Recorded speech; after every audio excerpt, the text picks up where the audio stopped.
Bienvenue Geneviève, que vous connaissez, des débats. Ça me fait grand plaisir d'être là. Et oui, pas trop déçu de s'abaisser à mon niveau. Non, ta compagnie charmante jusqu'à nouvel ordre, on verra. Bon, ben c'est bien. Si vous la voyez quitter le plateau, là, surprenez-vous pas. Alors, petite revue de presse ce matin, on va faire ça en vitesse. Alors, le terrorisme à Toronto, est-ce que ça vous a secoué? Est-ce que ça vous a énervé de voir que quelques barbes avaient été arrêtées en fin de semaine à Toronto? Grande rafle. Qu'est-ce que tu en as pensé, toi? Rien. Puis, premièrement, ça fait la manchette du Devoir ce matin. On voit un appel au retour au calme. Mais au fond, moi, je suis en train de me demander si on se dirige pas vers la folie qu'il y a aux États-Unis avec les codes rouges, oranges, les alarmes qu'on lance de temps en temps. Moi, je pense surtout qu'on a beaucoup voulu faire plaisir au gouvernement. Harper?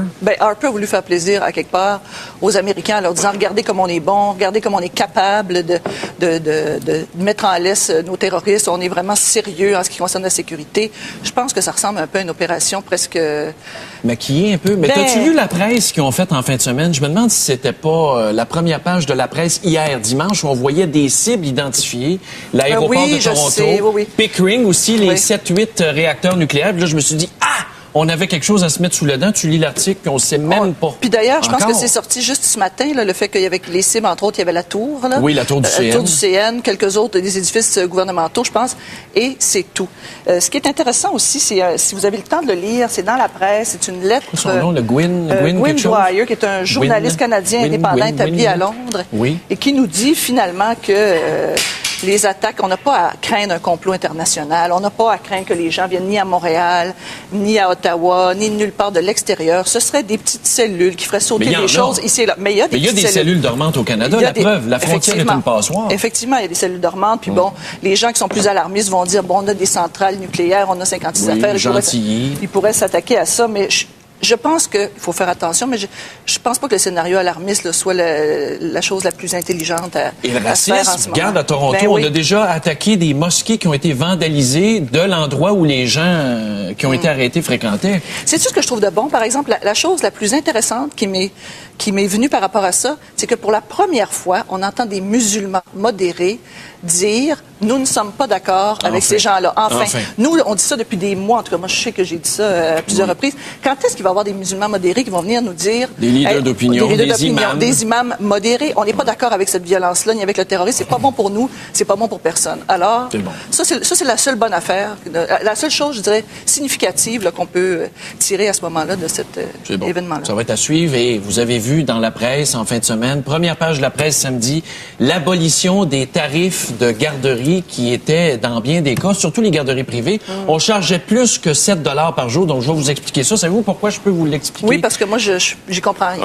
Parce que c'est moi qui ai créé le concept. Parce qu'à l'époque, en 96-97, j'avais été mandaté par l'Association des propriétaires de garderies privées, 400 garderies, pour négocier la politique familiale de Marois et inclure le privé là-dedans. Et ce que ça donnait droit, le fameux 5 $ par jour donnait droit à 10 heures de garde, un repas, 2 collations et le matériel qui servait à la prestation du programme éducatif dans les garderies. Or, ça, c'était 5 piastres. 5 piastres par jour, qui a été augmenté à 7 par Jean Charest par la suite, en 2003, suite à son élection. Mais vu que les garderies privées étaient moins subventionnées que le public, mais devaient offrir le même service, on avait prévu une technique juridique dans les contrats de garde en disant, écoutez, si votre fils ou votre fille veut avoir accès à des cours de chant, d'informatique, des cours de langue seconde, on va payer un petit surplus. Si vous voulez rester 11 heures au lieu de 10 heures, vous allez payer un petit surplus. Or, la ministre a statué, on ne pourra plus. Donc, c'est encore du bashing sur le dos du réseau privé. Puis, il n'y avait pas juste le privé qui faisait ça. Là. Il y avait des CPE aussi parce que le gouvernement coupe. Donc, finalement, qu'est-ce qui se retrouve perdant là-dedans? Les enfants, les parents et les enfants. Exactement. Et les enfants. Puis, pourquoi est arrivé avec ça? Ça a sorti ça d'un chapeau, oui, parce qu'il y avait eu des abus. Moi, je connais des garderies, vous ne croirez pas ça, mesdames et messieurs, dans l'ouest de l'île, je nommerai pas de nom, là, parce que j'ai été avocat de ces garderies-là. Admettons, la garderie chargeait 7 piastres par jour. Elle demandait jusqu'à 10 piastres de plus aux parents. Oui, mais si les parents ont l'argent pour le faire, ont les moyens de le faire, puis ils veulent que leurs enfants aient plus. Oui, mais ça, il y a des quartiers plus riches que d'autres. C'est pas juste, mais c'est la vie, là. Oui, mais les parents ont-ils réellement le choix quand les listes d'attente des garderies sont longues comme ça? Tu sais, à un moment donné, quand la seule garderie qui est à côté de chez vous charge 17 piastres par jour au lieu de 7, t'es captif. T'es bien mal pris. Fait que c'est ça la problématique. Mais le problème, c'est que les garderies privées vont perdre de l'argent, puis les CPE, puis finalement, c'est les parents qui devront payer plus. Puis dans le fond, est-ce que ces tarifs-là supplémentaires, ça servait pas à financer d'autres choses dans la garderie? Parce que 17 piastres pour un petit 5 piastres... En principe, ça servait à financer des activités, mais le problème, c'est que quand on a mis cette réforme-là, on avait-tu réellement les moyens? Est-ce qu'on avait les moyens de charger 5 piastres par jour alors que ça en coûte 45 piastres par jour par place au gouvernement? C'est un beau programme social pour aider les femmes à aller travailler. Puis est-ce que ça a vraiment fait ça? Faudrait vérifier. On se fait plus garder au Québec, apparemment. Alors, les GPS, on va sauter la Société Saint-Jean-Baptiste pour aller au GPS. On reviendra après. Les GPS au derrière des cols bleus. Alors, j'ai une dame ici, là, qui n'est pas arrivée, ça fait pas 5 minutes sur le plateau, puis déjà, elle commence à brasser. Elle est pour les GPS dans les fonds de culotte des cols bleus. Bien sûr, et puis je pourrais en mettre dans bien des fonds de culotte. Il y a bien des femmes qui seraient contentes d'avoir des GPS dans les fonds de culotte de leur mari, ceci dit. Mais... Je pensais que c'était l'inverse. Je pense que les cols bleus, tant qu'ils n'auront pas montré leur bonne foi, tant qu'ils n'auront pas démontré qu'ils sont des travailleurs, pas juste que la plupart d'entre eux n'auront pas démontré qu'ils sont des travailleurs compétents, sérieux à leur affaire, on peut bien leur mettre des petits GPS dans derrière. Moi, j'ai pas de mal avec ça. Puis pourtant, je suis pas quelqu'un qui est pour des mesures exagérées la plupart du temps. Cette femme-là connaît très bien la voirie. Alors, c'est quand la dernière fois que tu es allé sur un chantier? Je connais pas la voirie. Je lis les journaux, je regarde la télé comme toi, j'écoute les chefs syndicaux, je vois comment l'école bleue... Tu lis dans la presse ce matin qu'il y a affaire Marie Tison. Regarde bien ça, comment elle commence son article sur les GPS. Alors là, toi, tu vas encore faire une plainte, là? Oui. Prenons un cas tout à fait hypothétique. Ça, c'est Marie Tison qui parle. Par exemple, une administration municipale qui voudrait garder un œil sur des cols bleus, parfois plus intéressés à passer du temps au restaurant qu'à réparer des nids de poules. Ça se peut-tu perpétuer des légendes urbaines? C'est pas vrai, ça? Non, c'est pas vrai. Quand ils les ont suivis, c'est un coup monté. Ça, c'est un coup monté de l'administration centrale de Ville-Marie qui a dit, inquiétez-vous pas, les gars, allez faire du patchage, le troc s'en vient. Des preuves. Les preuves. Jean Lapierre l'a dit. Jean Lapierre l'a dit. Puis toi, tu crois dur comme fer à Jean Lapierre. Ça va bien. Ben oui, mais qui tu crois, toi, là, Claudette Carbonneau? J'en suis même pas là. Mais avoue que les cols bleus ont mauvaise réputation et avec raison dans bien des cas. C'est parce que vous mettez tout le monde dans le même panier. C'est pas vrai que les 2-3 travaillent bien. Oui, mais moi, j'aimerais ça mettre un GPS dans la limousine du maire Tremblay pour savoir ce qu'il fait de ses journées. Ça, là, c'est tellement... Je vais te répéter ce que Paul Arcand a dit ce matin. C'est tellement démagogue de dire ça. Un maire, là, c'est le boss d'une ville. Oui. Jusqu'à nouvel ordre, un col bleu, c'est un employé du maire. Je vois pas pourquoi les deux seraient traités de la même façon. Quand est-ce que le maire s'est abaissé à aller dans un pit de marde à moins 30, réparer un bris d'égout? Ce n'est pas la job du maire de s'en aller dans un pit de merde. Peut-être que s'il le faisait, il comprendrait qu'est-ce que c'est la tâche difficile d'un col bleu, surtout l'hiver et l'été, à 40 degrés Celsius, planter des géraniums. Pour ceux qui le font bien et de manière consciencieuse, c'est formidable. Et la majorité, moi, je pense que le font bien. Bravo au col bleu. Moi, je vous félicite. Je sais que depuis 2 semaines, vous faites un travail colossal pour rendre Montréal propre. Bravo. Alors, un groupe néo-nazi infiltre la Société Saint-Jean-Baptiste. Est-ce Dieu possible? Est-ce Dieu possible? Ça ne serait pas étonnant. Je ne sais pas si c'est possible dans ce cas-là, si c'est vrai, si c'est vérifié. Es-tu en train de me dire qu'il y a des racistes au sein du mouvement séparatiste? C'est connu, la foi gardienne de la langue et la langue. Gardienne de la foi. Gardienne de la foi. Et on l'a vu là, depuis Chanoine-Grou, c'est connu que les séparatistes en général sont assez antisémites, non? Il y a eu une certaine époque. Oui, il y a une certaine époque. Est-ce que ça se pourrait que ça se soit préservé à travers les années, ce petit côté de droite? C'est une bonne question. Je pense que oui. Pour avoir été à l'interne du PQ, surtout dans le temps du référendum de 95, moi, je pense qu'il y a beaucoup de racisme derrière les portes closes, beaucoup d'hypocrisie. Ah, tu vois. Mais là, vous savez la nouvelle qu'il y a des groupes skinheads apparemment qui auraient infiltré la Société Saint-Jean-Baptiste pendant certains spectacles. Et ça fait la une de la presse ce matin. On cherche toujours la une du Journal de Montréal, mais ils sont en grève. Donc, on ne pourra pas avoir de bitcherie de la part de Michel Coudélard qui encense toujours certains animateurs ici, Stéphane, au détriment de d'autres. Stéphane, on est en train de parler de nazis, là. Ah oui, excusez, ben justement, c'était proche un peu. Excusez. Donc, pas de nazis au sein de la Société Saint-Jean-Baptiste. Mais on peut dire qu'il y a quand même, on pourrait dire qu'il y a un petit esprit de droite qui anime tous ces gens. Ah ben j'en suis bouche bée. De droite. Moi, je suis de droite. Es-tu en train de dire que je suis un nazi? Mais il y a toutes sortes de droites. Ah. Tu vas pas me dire que les nazis, c'est de la gauche, là, quand même? Je sais que tu es un homme de culture, quand même. Bon. C'est un homme de culture. Alors, parlant de culture, on va parler des péquistes, toujours, qui veulent une école de 8h à 17h. Il y a eu un petit congrès en fin de semaine. Est-ce qu'André était là? Pas sûr. Hein? Je ne sais pas. André ne se manifeste pas beaucoup. Mais peut-être qu'avec les jeunes péquistes, y était-il. Je n'y étais pas. J'ai pas vu son beau corps, mais regarde, mon fils m'a dit, il dit, si tu cherches André Boisclair, c'est Où est Charlie? On pourrait faire une série spéciale Où est André Boisclair? Mais on va en parler tout à l'heure pendant notre tribune. Alors, l'école de 8 à 5. Oui, c'est bon, ça. Oui, je trouve que c'est une petite...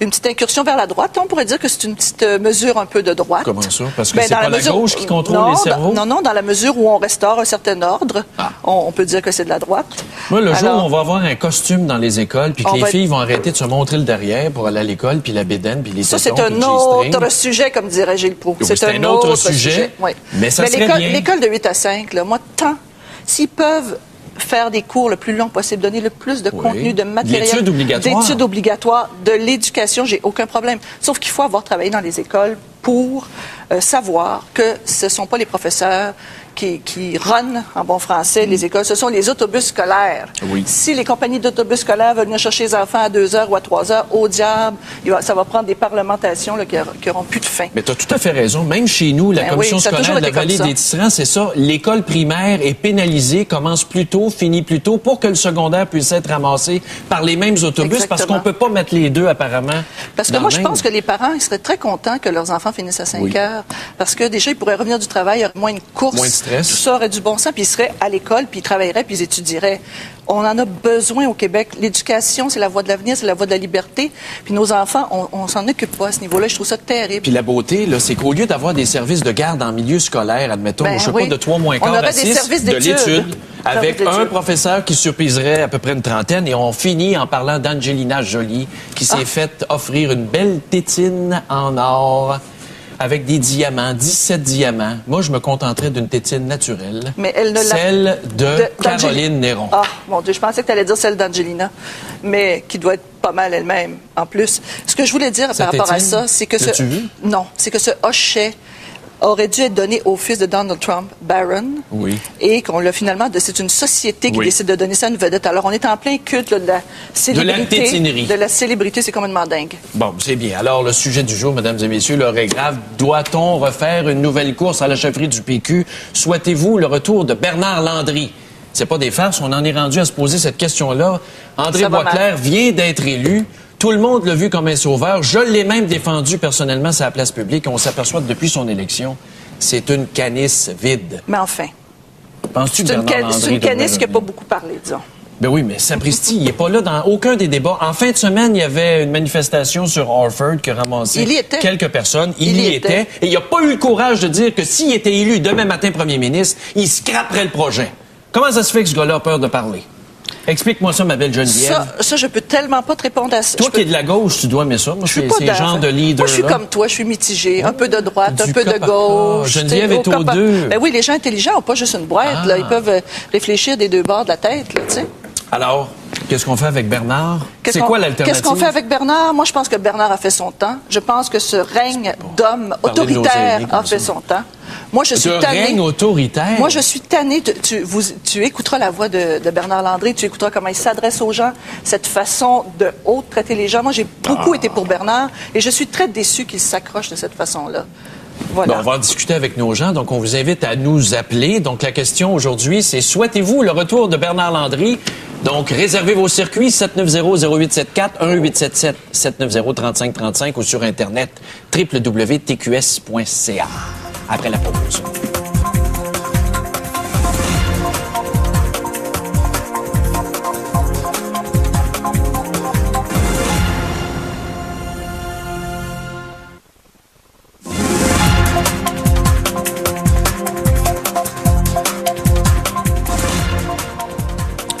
Alors, on est de retour et on s'interroge ce matin, est-ce que Bernard Landry devrait revenir à la chefferie du Parti québécois? Et comme Geneviève, tu le disais, on a affaire à vraiment deux images différentes. Tu as Bernard Landry, un peu plus vieille mode, autoritaire, comme tu le disais, puis tu as André Boisclair, qui est plutôt canisse vide, mais avec des beaux tailleurs signés Dubuc. Et un sourire, ma foi, carnassier. Oui, carnassier, c'est poli. Elle a des drôles d'expressions, cette femme-là. C'est dans le dictionnaire, mon Stéphane. Oui, bon, ben c'est bien. On s'entretient justement avec Yves Dupré, qu'on avait interrogé par le passé, qui est spécialiste en images et les présidents d'Octane Communication. Bonjour, Monsieur Dupré. Bonjour, M. Gendron. Bon, on va-tu en finir de ce débat-là avec le PQ? Ils ont un réel problème d'image, là. Que ce soit Bernard Landry ou André Boisclair, ça n'a pas de l'air à marcher. Ah, vous avez raison sur une chose, il faut que ça finisse, d'autant plus que les rumeurs d'élection se font de plus en plus persistantes. Cet automne? Pour l'automne. Alors, c'est certain qu'ils ne peuvent pas se permettre de s'en aller dans une campagne électorale avec un problème de leadership. Si ça se poursuit, ça va leur coûter cher. Mais là, ça lève pas. Qu'est-ce que vous suggérez? Vous, si vous étiez conseiller, pas nécessairement à Boisclair, mais conseiller en image pour le PQ, est-ce qu'on ramène Landry ou on tasse Boisclair ou on essaie... Est-ce que c'est récupérable, Boisclair? Ben moi, disons que moi, en tout cas, je trouve pour l'instant, pour ce que j'en sais, parce que je suis pas là-dedans, là, mais ce que j'en sais, c'est un peu prématuré de le juger. Mais la question qui est plus fondamentale que ça, c'est est-ce que c'est un problème de chefferie ou c'est un problème de programme? Moi, à mon avis, ils ont plus un problème de programme par rapport à une élection qui s'en vient qu'un problème de chefferie. C'est vrai que dans le moment, ils donnent pas l'impression d'avoir un chef très solide, mais avec le programme qui est là, vous pouvez vous attendre à ce que la campagne électorale se fasse sur l'article numéro 1 de la part des libéraux, et ça va être extrêmement dommageable pour le Parti québécois. Donc, le problème de programme, là, c'est toute l'histoire de la souveraineté, comment ils s'engagent là-dedans, et l'un et l'autre. Exactement, parce qu'on a beau, M. Landry soulignait dans l'interview qu'il a donnée samedi qu'il avait ajouté le mot « possible », ce qui faisait qu'on pouvait penser que le plus tôt possible, ça pourrait être aussi un peu plus tard, mais disons que les conditions gagnantes. Dans une campagne électorale, on n'ira pas dans ces nuances-là. Là. Ça va être clair que s'il y a une élection du Parti québécois, il va y avoir un référendum à court terme. Et on sait que dans le moment, la population, en tout cas, n'est pas prête à ça. Ben regardez, même Parizeau est interrogé dans cet article-là de la presse, puis il disait qu'au fond, le programme du PQ, c'était rempli de conneries. Fait que la chicane est déjà pognée, là. Ben, elle a toujours effectivement, été, effectivement. Puis M. Parizeau, c'est pas le dernier venu en matière de contenu, comme vous savez. Alors, c'est évident que si lui-même est de cet avis-là, ça va avoir un poids auprès d'un certain nombre de souverainistes. Par rapport à ça, il faut pas oublier qu'il y a le Parti Québec solidaire qui est dans le portrait maintenant. C'est sûr que ça ne fera pas élire des gens de Québec solidaire, mais ça peut aller chercher dans des endroits bien ciblés, surtout à Montréal, des votes au Parti québécois qui pourraient, à la limite, faire passer le Parti libéral. Ah ben oui. Mais est-ce que à quelque part, Boisclair n'aurait pas avantage à mettre ses cartes sur table le plus vite possible et à dire exactement où il se situe par rapport à la souveraineté? Il en parle, mais c'est tout. Là. Il y a le mot souveraineté à la bouche, mais on n'en sait pas plus. Puis est-ce que les gens peuvent croire en Boisclair pour faire la souveraineté quand il y a des hommes de contenu, de plus grand contenu qui sont dans ce parti-là? Est-ce que les gens ne se disent pas justement vivement Landry ou vivement Parizeau ou vivement n'importe quel autre homme solide pour faire la souveraineté? Non, c'est clair que dans le moment, il n'y a pas d'indication de la part de M. Boisclair, comme vous le dites, là, qui a le nerf qu'il faut pour amener le Québec à la souveraineté. Et ça, c'est de nature, évidemment, à faire fuir les électeurs qui sont les plus timides par rapport à la souveraineté. Mais pourquoi on l'a élu? Moi, il y avait un engouement pour Boisclair dans la chefferie à un moment donné. Il y a eu le vent d'un voile. C'est-tu encore l'industrie de la misère, de la pitié? C'est une victime. On s'est acharné sur lui parce qu'il a pris de la coke. Je pense pas qu'il y a une image de victime. Non, je pense que ce qui s'est passé, c'est que le Parti québécois, au départ de M. Landry, il y a eu comme une espèce d'impression généralisée qu'il fallait quelqu'un de jeune. Ah oui. Et donc, évidemment, M. Boisclair a cette qualité. Et c'est cette qualité qui a dépassé tout. Alors, c'est évident que c'est pas le fait d'être jeune qui fait un bon leader.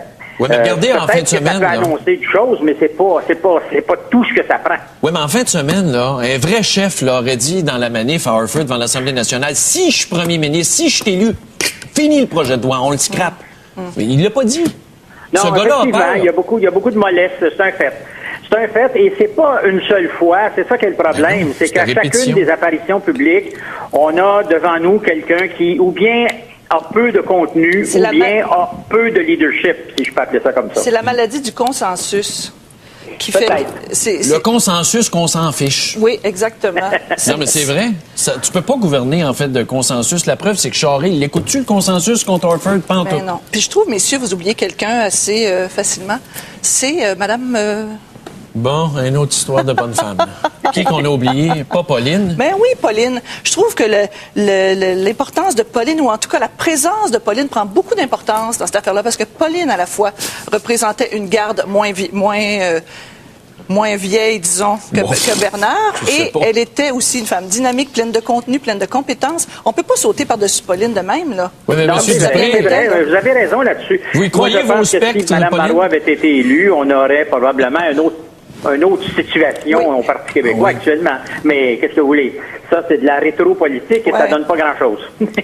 Mais là, quelle alternative il nous reste, là? Parce que là, le PQ, là, vous êtes en train de me dire que Jean Charest va être élu. Ça veut dire qu'André Boisclair, aux pré-élections, il va être éjecté du parti? Si jamais M.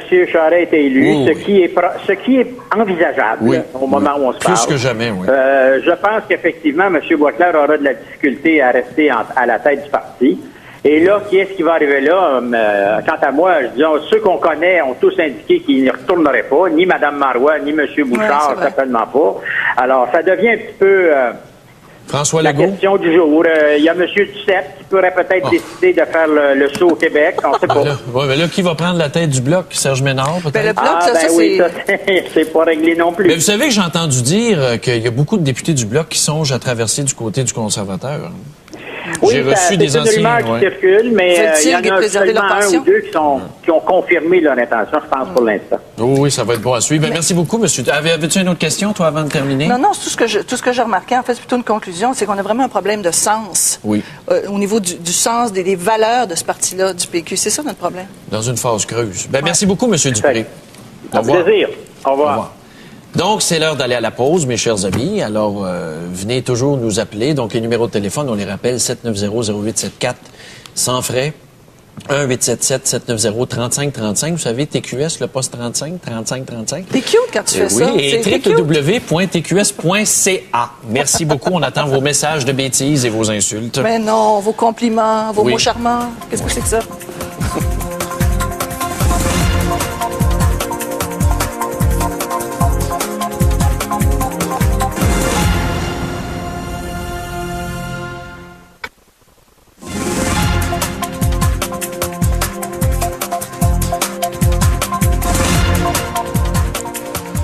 Oh là là, les courriels haineux, ça continue. Ici, j'en ai un de Carole Tremblay, notre auditeur haineux habituel, 57 ans, de Montréal, qui dit ici, comme le disent les témoins de Jéhovah, chers auditeurs de TQS, réveillez-vous. Monsieur le maire, tu es un bon représentant de la société dysfonctionnelle du Québec. Écoute, mon innocent. Gérer un projet de 100 piastres n'a rien à voir avec gérer un projet d'1 million. Quant à la Sainte-Jeanne-de-Baptiste, ce n'est une extension des bloqueux du PQ. J'ai rien compris. Un homme de 57 ans. Oui, puis apparemment, il te souhaite pas la bienvenue. Ah. Parce que tu es une femme. Bien sûr. On reconnaît là le type d'individu. Oui. Moi, j'ai une belle Éliette là, de 63 ans. Une quoi? Une Éliette. Elle s'appelle Éliette. Ah. Bon, elle nous salue, Polly, quand même. Oui, bonsoir. Elle dit qu'elle ne souhaite pas le retour de Bernard Landry. Oui. Que si elle le compare à André Boisclair, elle trouve qu'il n'arrive pas aux chevilles de Landry. Mais une des autres raisons pour lesquelles elle ne souhaite pas le retour de Landry, c'est qu'elle trouve sa personnalité un peu dictatoriale. Elle dit ouais. Moi, le monde qui traite le monde de dictateur. Oui, t'es bien mal placé, toi. T'es bien mal placé. Tu sais que si j'avais poursuivi tout le monde qui m'a traité de nazi, d'être là un dictateur, je serais riche aujourd'hui. Avez-vous déjà vu un maire qui s'est pas fait traiter de dictateur? Peut-être pas non plus. Un maire de village, là, on s'entend? Ils sont tous des dictateurs. Parce qu'on décide, nous autres. On a des couilles, des belles grosses couilles velues. Mon Dieu, mon Dieu. On vient de lâcher la souveraineté, là. Oui, alors oui, ici, Gina Gauthier, 43 ans de Sherbrooke, brièvement. Personnellement, je n'en ai rien à foutre de Bernard Landry ni d'André Boisclair. Mon choix se porte sur vous, Maître Gendron. Quel homme, Adonis, qui pourrait mener le Québec vers des terres et des pâturages brumeux. As-tu un fan club? Toi, t'es tout mis sur le téléphone le matin? 43 ans, pas si mal, hein? Les femmes d'expérience, quel âge as-tu, ma belle Geneviève? Je ne te le dirai pas ce matin. Je vais attendre un peu. Je vais garder un peu de mystère. Bon, OK. On va au premier appel. Alors, on a Richard de Joliette. Est-ce que c'est Richard Desmarais? Non, ce n'est pas M. Desmarais. Alors, bon, pour Richard, qu'est-ce qu'on fait avec André et Bernard? Ah, ben Bernard, on oublie ça parce que c'est passé date. Et pour Pourquoi? Monsieur... Pardon? Pourquoi? Ben, je l'écoute sur une chaîne spécialisée. Puis, le Canal Argent? Il s'en tient monétairement. Là. Au point de vue là, de diriger un pays, là, c'est passé. Là. Mais ce qui est intéressant au Canal Argent, c'est qu'on peut revoir les vieux tapes de Dynasty puis Dallas. C'est intéressant. OK, pour M. Boisclair, pas question, parce que si on regarde le portrait présentement au provincial, là, si on s'en va en élection en automne, c'est sûr qu'il laisse la place à M. Charest. Ben c'est sûr, le PQ n'est pas prêt des élections cet automne. Là. Pardon? Le PQ n'est pas prêt des élections cet automne. La preuve, c'est que le chef s'est même pas fait élire à l'Assemblée. Mais non. Il n'est jamais là, de toute façon, il peut pas... En plus, le plus beau programme qu'il y aurait, là, c'est qu'il faudrait aller au fédéral en premier, régler le cas du Bloc, éliminer tout ce gang-là qui n'a plus d'affaires là, parce que M. Harper s'en va prendre la tête, puis il va le prendre majoritairement. Fait que là, on pourrait-tu recycler des vieux bloquistes pour en faire des chefs du PQ? Un autre sauveur, là, peut-être? On en a rien qu'un. Je pense qu'il y en a rien qu'un à ce niveau-là, c'est M. Duceppe. Je pense que M. Duceppe, lui, serait il y a un charisme, il y a un visage qui pourrait être rassembleur. Puis d'après moi, ce serait le seul qui pourrait réussir à mener. Oui, mais il a jamais géré... Ce gars-là a toujours été dans l'opposition à Ottawa. Il n'a jamais géré un budget. Comment voulez-vous qu'il soit ministre seulement? Toi, ça te fait pas peur? Non, mais c'est comme moi, ça me fait bien peur. Ça me fait bien peur. Je suis pas d'accord avec monsieur là, sur le charisme de... Tu le trouves pas attirant? Pas nécessairement. Et je trouve que c'est encore là, c'est comme de la vieille politique. C'est comme Bernard Landry. Pour moi, c'est toute la même affaire, ça. On peut-tu changer ça? Mais pas nécessairement avec la jeunesse, là, pas de la jeunesse à tout prix, mais juste un changement. Pas avec une femme? Pourquoi pas? Pourquoi pas? Je trouve que le débat, c'est pas fait assez sérieusement. Mon Dieu Seigneur. Mes sympathies, Richard, que je voulais, on est pris avec des femmes maintenant. Mario de Wentworth-Nord. Oui, bonjour. Vous savez que Claude Dubois reste pas loin de chez vous, Wentworth-Nord? Effectivement. J'ai souvent cogné à sa porte là, pour oui, vous avez pas envoyé solliciter. Moi, à un moment donné, j'ai eu une panne d'auto à Wentworth-Nord. Je me ramasse dans son chalet, puis j'ai dit, je peux-tu emprunter le téléphone pour appeler la police? Il a failli me sortir à coup de pied dans le derrière. Ah. Quel homme sympathique. Alors, ça dépend mon beau comment Mario. il file. Ça n'a pas de bon sens. En tout cas, Oui, mon beau Mario. on s'éloigne. Oui, moi, j'ai rencontré justement André Boisclair vendredi dernier Où ça? à La Chute. À La Chute. Lors de sa tournée La auprès Chute, des tu parles d'une ville pour le rencontrer. La Chute. Oui. Oui, justement. Quand on parle de La Chute, là, Oui. on parle de l'ère du verso, de la connaissance là, qui nous vient d'ailleurs pour venir l'appliquer au niveau des hommes. Vous savez que l'ère du verso, c'est le d'où vient le mystère. Oui, vous êtes bien ésotérique, mais, mais- le rapport avec la chute, c'est quoi, là? Ben, C'est la chute dans les sondages d'André Non, Boisclair? je parle de la chute comme eau de vie. Ah, Tu vois? bon, OK. Bon, Parce écoutez, que moi, demain, là, rappelez-nous, André demain, on fait un Boisclair, je l'ai spécial sur connu, Satan il avait demain. 17 ans. Oui. Oui. Bon. Puis j'ai suivi son cheminement. Qui ça? Boisclair? De André Boisclair. Ah, vous l'avez connu à 17 ans? Il avait 17 ans au collège Brébeuf. Oh, Mon collège Dieu. Brébeuf, comme moi. Comme moi aussi. Bon. Oui, alors? À partir de, j'ai suivi son cheminement, puis il a fait un bon cheminement. Oui, il Ouais. est allé où? Hein? Il est allé où par la suite? Imaginez-vous, essayez-vous, là, de devenir ministre sans avoir de diplôme. C'est vrai que c'est rough. Hein? C'est pas facile à faire, C'est comme ça. un Mais là, ça illettré fait- qui gère un budget Hein? de 6 millions. Hein. Ça fait Pardon? très, très longtemps, ce monsieur, quand même. Arrivé donc au point d'aujourd'hui, là. Moi, ce que je veux dire, c'est que Bernard Landry, il reviendra pas. Ouais. Hein? Deuxièmement, André Boisclair va gagner la prochaine élection. Et Bon, ben, vous devriez nous rappeler demain. majoritaire ou minoritaire, Ben. c'est là qu'est la question. Avez-vous Bon. vu ça dans une boule de cristal, monsieur? Pardon? Avez-vous vu ça dans une boule de cristal? J'ai pas besoin de voir dans une boule de cristal. J'ai juste à écouter vos émissions, puis à bien faire mes analyses, puis j'arrive à ce résultat-là. Ben, merci, Eh bien. Mario. Demain, on fait ça sur le 666. Vous nous rappellerez. Monique de Sainte-Julienne, bonjour. Oui, bonjour. Moi, je verrais absolument pas M. Boisclair, encore moins Landry, mais penseriez-vous peut-être Mme Louise Baudouin ou Mme Harel? Pas son Qu'est-ce que vous en pensez? Louise Baudouin avec Oui. une belle petite Je jupe. vais vous... Ah. Moi, Ben, moi, pense je la que... pense pas mal plus honnête que M. Landry, puis plus de charisme que M. Boisclair. Avez-vous déjà entendu Sacré Zonzon? Moi, j'ai fait un voyage à un moment donné en limousine avec Encore elle. une Alors, anecdote aucun Chris rapport. de Tabernacle, Stéphane, il fait chaud dans cette limousine. Ben oui, mais vous aussi, vous sacrez, on sacre que tout le monde sacre. Oui, mais moi, je chaque comme le peuple. Moi, je me Ben oui, prends mais pas à Madame Saint-Germain-des-Prés, Baudouin un petit café comme ça. Ben oui, c'est pas Stéphane, grave, ça a pas de ça. sens. Au moins, elle va nous représenter, ça va être Louise une belle Baudouin. personne. Ça vous inspire, ça, Louise Baudouin? Ben, il y aurait peut-être Je la elle, verrais dans Mme... un film, moi.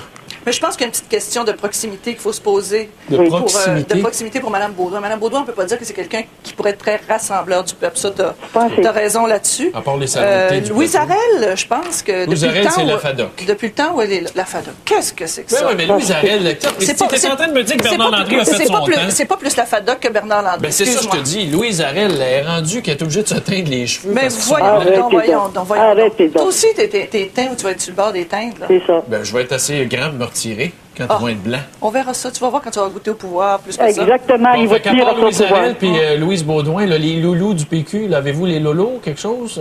Non, des non. alternatives? C'est un parti d'idées, Bon, ben, hein. merci, Monique. Merci. Au revoir. Serge de Farnham, maintenant. Bonjour. Bonjour, mon Serge. Est-ce qu'on est pris au dépourvu? Non, mais vous me faites rigoler quand on entend parler de teinture. Oui. Enfin, moi, je suis pas non plus d'accord Ça se teint avec les le cheveux, retour. Oui. Oui. Vous pouvez pointer votre co-animatrice, je sais pas, elle utilise peut-être déjà elle aussi la teinture. Mais bien sûr. Mais ça y va bien, par exemple. Comme toutes les femmes élégantes, voyons. Quelle question? Ma femme se teint les cheveux en noir parce qu'elle a la tête blanche, elle vit avec moi. Alors, Serge? J'en doute pas. Mais moi, j'irai pas pour un retour de M. Landry.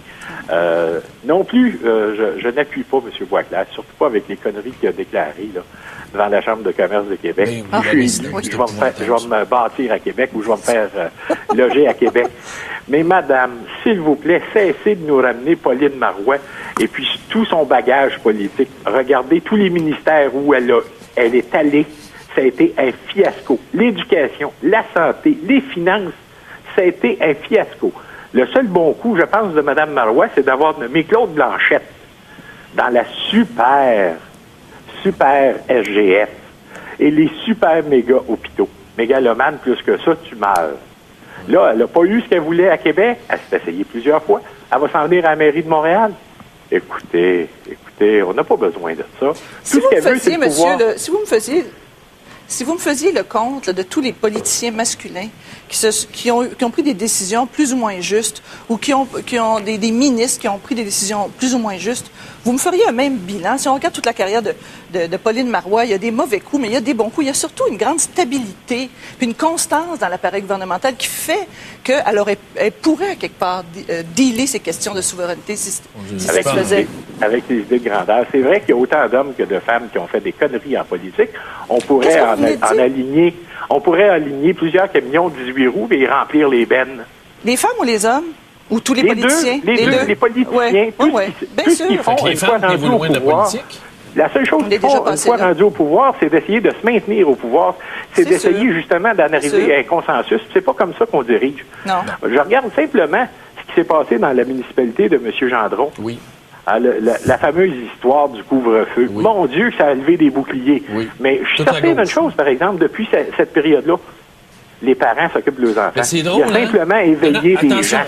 Serge, il faut aller à la pause. On va se laisser là-dessus, mais vous apporter un bon point. Hier, je me promenais... Je me promenais avec ma blonde hier dans les rues, puis c'est exactement ce qu'on s'est dit. Moins de graffiti, moins de troubles. C'est le message. C'est juste ça. Merci, Serge.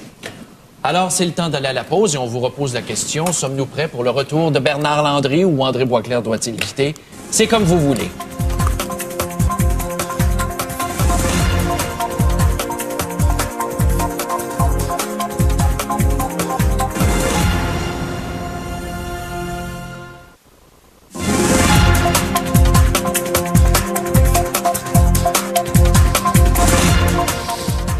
Alors ici, un courriel de Marie, 35 ans de Chambord, qui dit, elle, justement, qu'elle a voté pour André Boisclair, qu'elle était membre du PQ dans le temps de la course à la chefferie, et elle regrette son choix.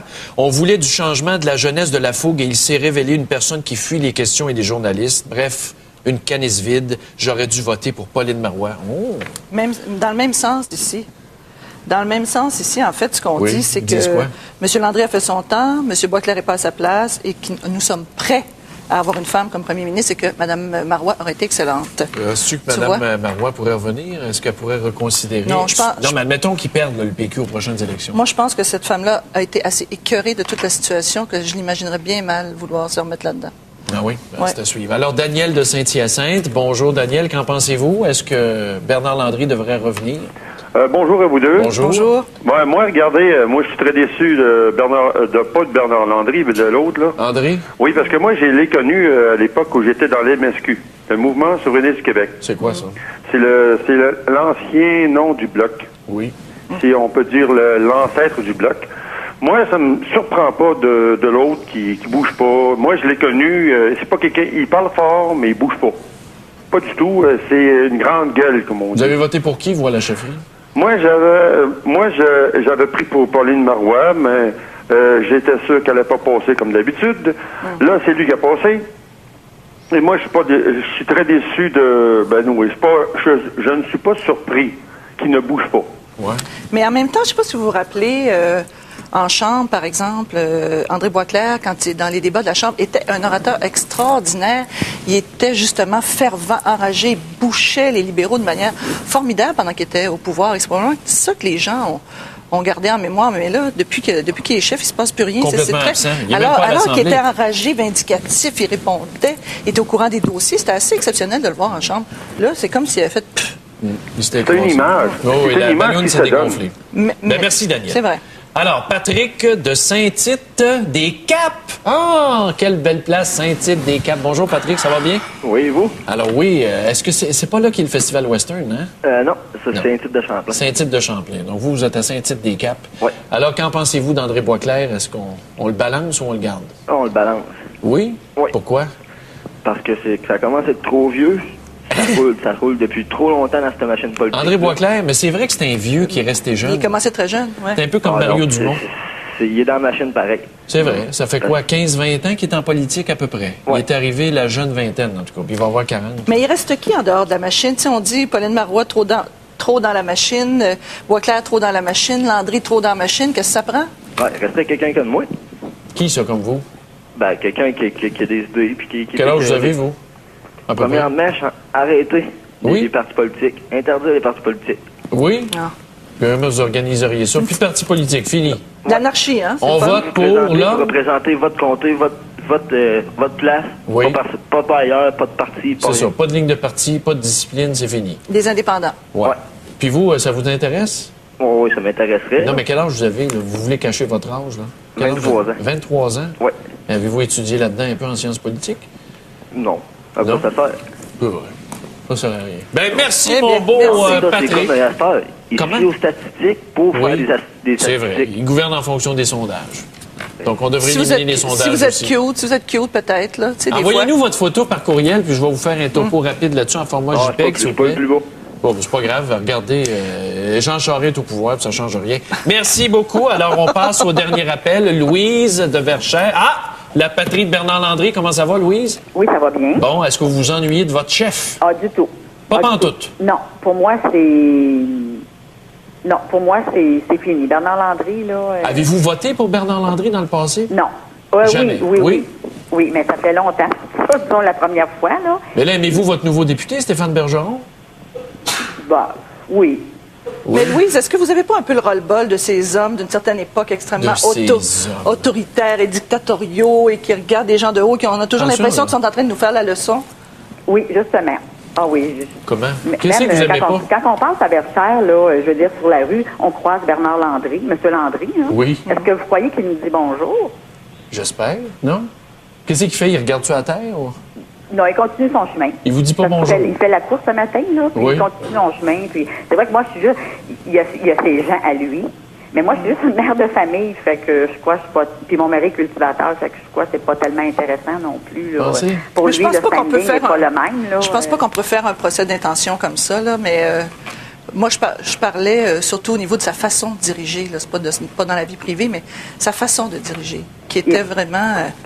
Comment c'était vraiment? D'une manière autoritaire et dictatoriale. Mais, mais c'est normal. Le premier ministre, c'est le boss des... C'est lui qui mène. Voyons donc, la machine doit suivre. On peut être boss tout en parlant intelligemment aux gens, leur expliquant les choses sans leur parler de hauteur. Non, mais c'est parce qu'à un moment donné, tu as expliqué une fois, deux fois, trois fois, ça fait... Là. Bon, alors, merci beaucoup, Louise. Bonne chance à Verchères. Alors, on passe à Dave, à Québec. Dave Leclerc, quelle sera la question du jour pour les gens de Québec ce midi? Bien, aujourd'hui, il y a un tout nouveau format, c'est la saison estivale à TQS. Alors, dès midi, entre midi et 13h, on vous présente toute l'actualité de la province avec Isabelle Vachon, évidemment, à Montréal. Mais on aura une portion téléphonique et dans cette portion téléphonique, aujourd'hui, on vous pose la question suivante. Le Québec est-il une cible pour les terroristes, à votre avis? Ben, je sais pas. Y a-tu de quoi d'intéressant ici? Ben, le métro de Montréal? Bon. Oui, mais c'est pas des peurs, c'est comme à Québec. Là. Quelle sorte de cible on aurait, à part le complexe G, qui serait un maudit bon débarras? Je parle pas du monde dedans, mais vide, là, faire sauter ça défigure. Mais je vous le dis, moi, je pense que le métro de Montréal, c'est peut-être un endroit qui serait potentiellement à risque parce qu'il y a beaucoup... Comme tous les métros. Exactement. C'est une grande ville quand même, Montréal. C'est connu mondialement, Montréal. Ça aurait beaucoup de répercussions s'il y avait un attentat à Montréal. Et je veux pas donner des idées, mais est-ce que le Québec est une cible? Ça sera notre question ce midi. Pour ce qui est de l'actualité, on va surveiller, entre autres, une saisie de hashish de 22 tonnes. La GRC a fait ça la semaine dernière. C'est presque un bateau complet. Et on vous parlera également de wagons éventrés, 100 000 litres de diesel déversés dans une rivière dans le secteur de Charette. C'est en Mauricie. Ben merci, Dave. Salut. À bientôt. À demain. Au revoir. Alors, c'est déjà tout pour la pause, mes chers amis. Allez prendre un bon petit café. Nous serons de retour pour la conclusion de cette émission.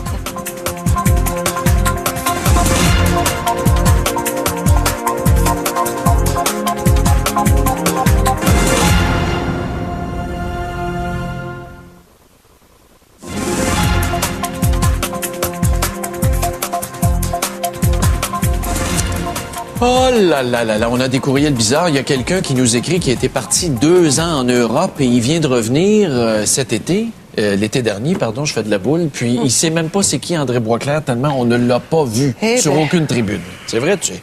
Et ici, Michel de Longueuil, c'est vrai qu'André Boisclair est une coquille vide et il ne semble même pas y avoir une équipe autour de lui pour lui mettre les mots dans la bouche. Je souhaite le retour de Pauline Marois. Tu vois? Ah, Michel Mais écoute, moi, j'ai quelque chose ici qui est assez juste. On nous dit, pouvez-vous être impartial à un moment donné? On nous dit qu'on n'est probablement pas péquiste, mais on n'est pas toujours obligé de rabaisser le PQ. Et le monsieur se demande, il se dit que ces deux-là, ni Landry, ni Boisclair, ne pourront être pires que Charest. Et j'avoue que là-dessus... Mais tu sais, Charest fait pas une mauvaise job comparé à Boisclair ou ailleurs. Là. Au moins, Charest est présent. On peut être en désaccord avec ce qu'il prêche, mais au moins, il est présent. Toutes ces renonciations, tous ces retours en arrière. Regarde le règlement. Tous ces petits règlements visant justement... La mobilité de la main-d'œuvre avec l'Ontario, c'est réglé. Oui, mais à favoriser ses petits amis d'Harford et tout ça. Ça sent tellement la vieille politique... Bon, mais t'as vu, Boisclair veut même pas scraper le projet d'Harford. Il a même pas le courage de le dire. Alors, voilà. Martial de Portneuf. Comment ça va, Martial? Oui, Qu'en pensez-vous? Êtes-vous un péquiste, vous, premièrement? Oui. Voilà. Bon, on passe au prochain appel. J'écoutais votre madame à côté de vous, là. Elle vient de le dire encore que le PQ, c'est de la vieille politique. Oui. Elle n'est pas gênée. Comparer le PQ à la vieille politique. Laissez-moi parler, madame, là. Lisez mon comparer le PQ de vieille politique, alors que ça fait 200 ans qu'on subit la vieille politique des libéraux et des conservateurs. Puis 200 ans? De tous les fédéralistes. Où est-ce que vous étiez, vous, il y a 200 ans? Comment? Où est-ce que vous étiez, vous, il y a 200 ans? J'ai taponné. Je sais pas. Non. Et vous non plus. Non, mais quand même, là, qu'est-ce que vous aimez pas, là? Vous l'aimez, Boisclair, vous? C'est pas question d'aimer Boisclair, c'est la question de favoriser le Parti nationaliste qui veut l'indépendance du Québec. Ben, votez pour Québec solidaire. Ben oui. Les femmes qui ont du poil solidaire. C'est justement... Oui, mais les femmes qui ont du poil en dessous des bras, là, c'est excitant. Oui. Moi, Mme David, là, elle m'excite pas pantoute.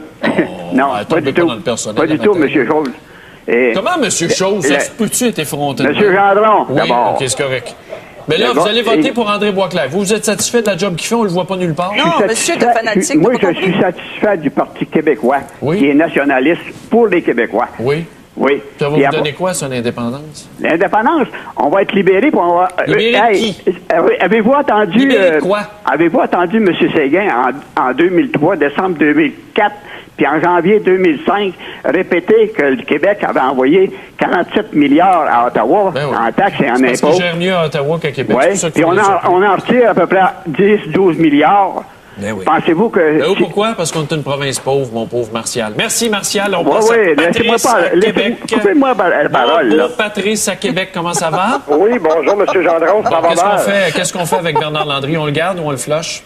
Moi, je sais pas. J'ai bien de la misère avec ça. Moi, j'étais un peu d'accord sur le gars qui a appelé Patrick de Saint-Tite-des-Capes. Oui. Parce que si on regarde un moment donné, on trouve que c'est pas démocratique. Le système, peu importe le parti ou le candidat, ce qui s'est fait un moment donné au Rwanda, c'est qu'on avait donné carte blanche aux Nations Unies pour éliminer les partis politiques et on avait rétabli la démocratie en mettant des candidats indépendants. Oui. Ou peut-être voir une fusion avec les partis de la gauche. Là, je ne sais pas, parce que je croirais pas. Moi, ce que je penserais vraiment que ça prendrait au PQ, là, c'est un Louis-Joseph Papineau. Mais ça, il n'y en a pas le diable pour nous rédiger une constitution, mais j'en vois pas beaucoup point de l'horizon. C'est vrai, Louis-Joseph Papineau, au lendemain des rébellions de 1837-38, un homme courageux s'est enfui aux États-Unis. Attendez, vous connaissez pas son histoire comme du monde, parce que... C'est du révisionnisme, là. En tout cas. Il s'est pas enfui aux États-Unis? Ben, il est resté dans la maison Saint-Germain, je pense, à Saint-Denis pour donner un coup de main, mais le monde, ils n'ont pas lu leur histoire. Saint-Denis qui a été la seule bataille gagnée par les Patriotes. Non, mais faut dire qu'il est resté quand même 34 ans au pouvoir et c'est un des plus longs mandats dans l'histoire du Québec. Et bon, mais on peut pas ressusciter les morts, monsieur, là, de toute façon. Mais là, à part Papineau, là, on doit se laisser. Merci, Patrice. Merci, donc, on passe à Lise bonsoir. à Longueuil. Dernier appel. Bonjour, comment ça va, Lise? Ah, ça va. Quand je vous écoute, vous me faites rire parce que vous êtes tellement pareil comme moi, vous, là. Vous êtes écœuré du système? Ben, pas mal, oui. C'est rien que d'hypocrisie. Bon. C'est de la vieille politique de même. On n'en veut plus. Moi, j'ai même pas été voté l'année passée. Non. Je sais même pas si je vais y aller cette année, non. Parce que je réfléchis. Oui, mais là, avez-vous un petit béguin pour Ben, j'ai un petit béguin pour vous. Faut voter pour l'homme, oui, c'est vrai. Ah, ben, certains, vous êtes tellement vrai. Mais les gens vrais, là, il y en a, ils débarquent, hein. Ils te les font débarquer pas à peu près. Pauline Marois, moi, je l'aime beaucoup. Oui? Ben oui. Mais là, elle est disparue. Elle est vraie, mais elle devrait revenir, Pauline? Elle est fatiguée aussi, là. Oui, ben, elle dire elle est fatiguée. Je suis fatiguée, moi aussi, vous savez, là. Hey, c'est pas craqué, pas à peu près au Québec, hein. Oui, on fait dur. Ben, merci, Lise. Oui, on fait dur, monsieur. Allez, on va aller fumer une bonne cigarette, là. L'émission est finie. Merci beaucoup, Lise. On va en griller une. Alors, excuse-moi. La Castafiore! Est-ce que ça se termine tout le temps comme ça, sur ce ton-là? Oui, un petit air d'opéra. Écoute, attends un peu, d'ici la fin de la semaine. Non, mais qu'est-ce qu'on fait? Là, on ramène Pauline, c'est ça ta solution?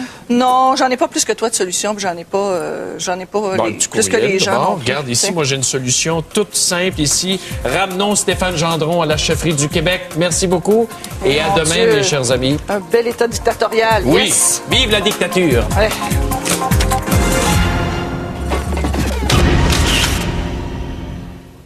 La tour, là. Oui, la tour du CN. La tour du CN, quelques autres des édifices gouvernementaux, je pense, et c'est tout.